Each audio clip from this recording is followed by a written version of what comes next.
On behalf of the senior class, I'd just like to say that we all just love you. We really do. We really do. This speech is dedicated to the part of Philippians 2:15 that talks about a broken and depraved generation. Now, this describes your generation more than ever.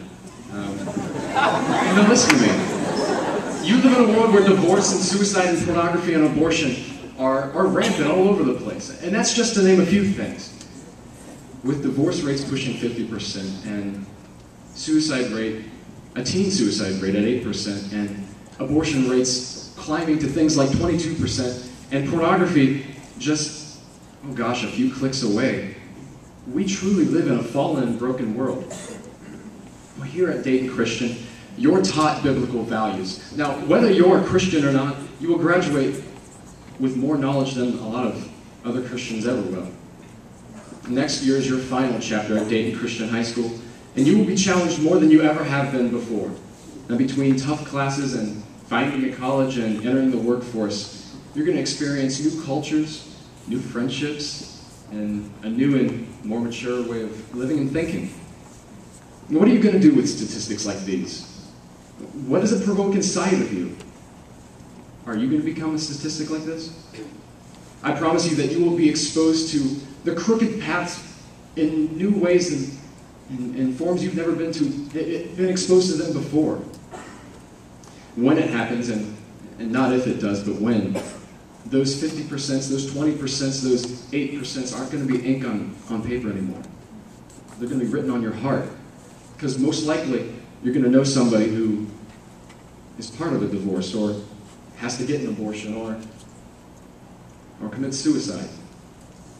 What are you going to do when God rocks your world? What are you going to cling to when He sweeps everything from under your feet and your father loses his job?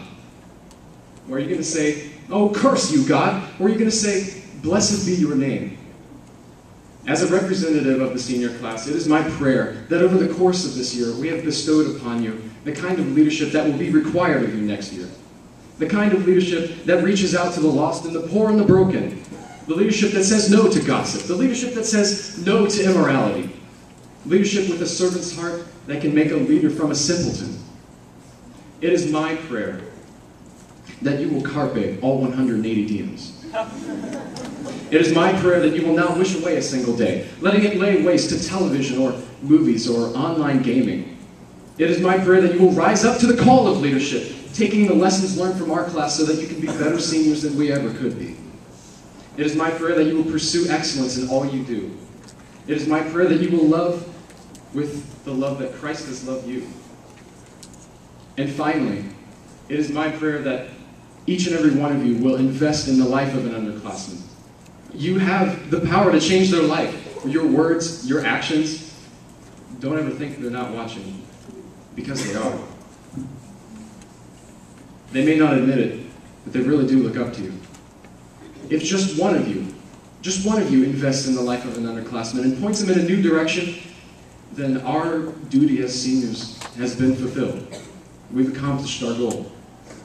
We pass on to you a legacy of Christ followers, of disciples, of investors, of creators, a legacy of, most importantly, leaders.